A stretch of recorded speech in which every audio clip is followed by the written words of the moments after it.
Katanya gerhana bulan itu karena dimakan raksasa atau bisa bikin bahaya ibu hamil. Emang iya? Sini kita jelasin. Halo semuanya, aku Farhan. Aku Sita, aku Aisyah. Aku Zaunul Zakif. Kita dari kelompok 4 akan menjelaskan tentang bagaimana proses terjadinya gerhana dan bagaimana juga cara menyikapi mitos yang ada di Indonesia. Nah, seperti apa penjelasannya? Mari saksikan sampai habis. Sini aku jelasin tentang gerhana bulan. Jadi teman-teman, gerhana bulan atau juga disebut sebagai khusuf al-qamar adalah peristiwa astronomi di mana matahari, bumi, dan bulan itu berada di dalam satu garis yang lurus. Sehingga bulan terhalangi oleh bumi untuk memantulkan cahaya yang dilihat. Nah teman-teman, gerhana bulan itu ada 3 loh. Yang pertama, ada gerhana bulan total. Yang kedua, gerhana bulan sebagian. Dan yang ketiga, gerhana bulan penumbra. Kalian tahu nggak kenapa pas gerhana bulan itu sering mengalami perubahan warna? No. Nah, peristiwa itu disebabkan oleh cahaya matahari yang melewati atmosfer bumi mengalami pembiasan sehingga bulan memantulkan cahaya yang berwarna merah. Jadi gitu teman-teman. Fase-fase gerhana bulan. Fase-fase gerhana bulan itu ada 5, yaitu yang pertama fase penumbra. Pada fase ini, bulan mulai memasuki penumbra bumi.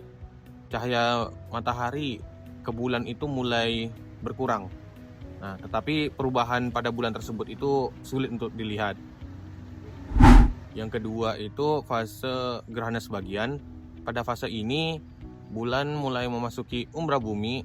Nah, umbra bumi, sebagian bulan itu terlihat gelap karena ditutup oleh bayangan bumi atau disebutnya umbra. Yang ketiga itu adalah fase gerhana total. Pada fase ini, bulan sepenuhnya itu masuk ke dalam umbra bumi dan biasanya itu berwarna kemerahan dikarenakan cahaya matahari melewati atmosfer bumi dan memantul ke bulan.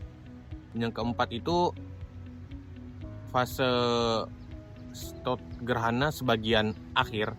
Nah, pada fase ini itu bulan mulai keluar dari umbra bumi dan bagian bulan yang gelap mulai kembali menjadi terang. Dan fase terakhir yaitu fase penumbra akhir. Nah, pada fase ini bulan sepenuhnya keluar dari umbra bumi dan bulan itu terlihat seperti normal seperti hari-hari biasanya. Dalam metodologi Jawa, mitos gerhana bulan seperti Batara Kala atau raksasa dewa waktu dan kematian, putra Batara Guru yang sedang menelan bumi bertujuan untuk balas dendam. Batara Kala pernah mencuri tirta amerta atau air keabadian, lalu Batara Kala dipenggal. Namun, karena Batara Kala pernah meminum air keabadian tersebut, kepalanya masih tetap hidup dan Batara Kala lanjut untuk mencuri dan memburu bulan. Karena Batara Kala sudah tidak memiliki kuku, yang dimana dia memburu bulan dengan hanya menggunakan kepala saja, warga menakut-nakuti Batara Kala itu dengan cara memukul kentongan atau barang yang terbuat dari logam dengan tujuan untuk menakut-nakuti si Batara Kala tersebut dan pergi dari situ. Juga gerhana bulan ini di Italia dianggap bahwa gerhana bulan itu berbeda dengan negara-negara lain, seperti Batara Kala yang menelan bulan, Batara Kala yang mencuri bulan, Batara Kala yang memburu bulan, dan lain-lain.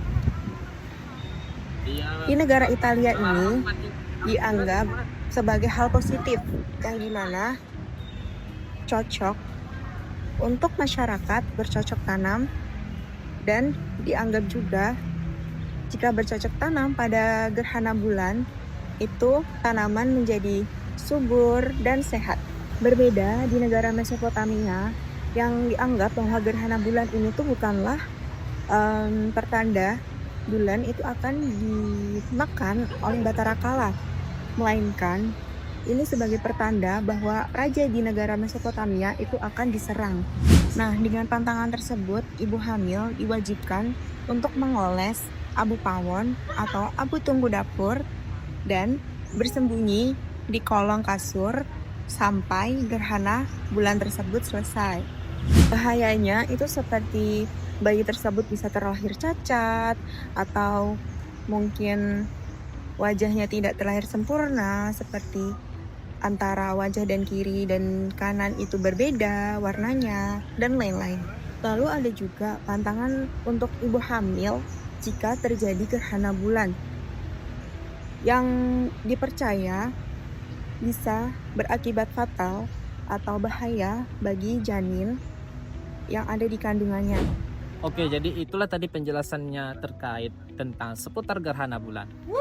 Kita dapat menarik kesimpulan bahwa setiap ada mitos yang terjadi di gerhana bulan, jangan dijadikan suatu kepercayaan, tetapi dijadikanlah itu suatu pengetahuan baru sebagai bentuk dari keragaman budaya kita yang ada di Indonesia.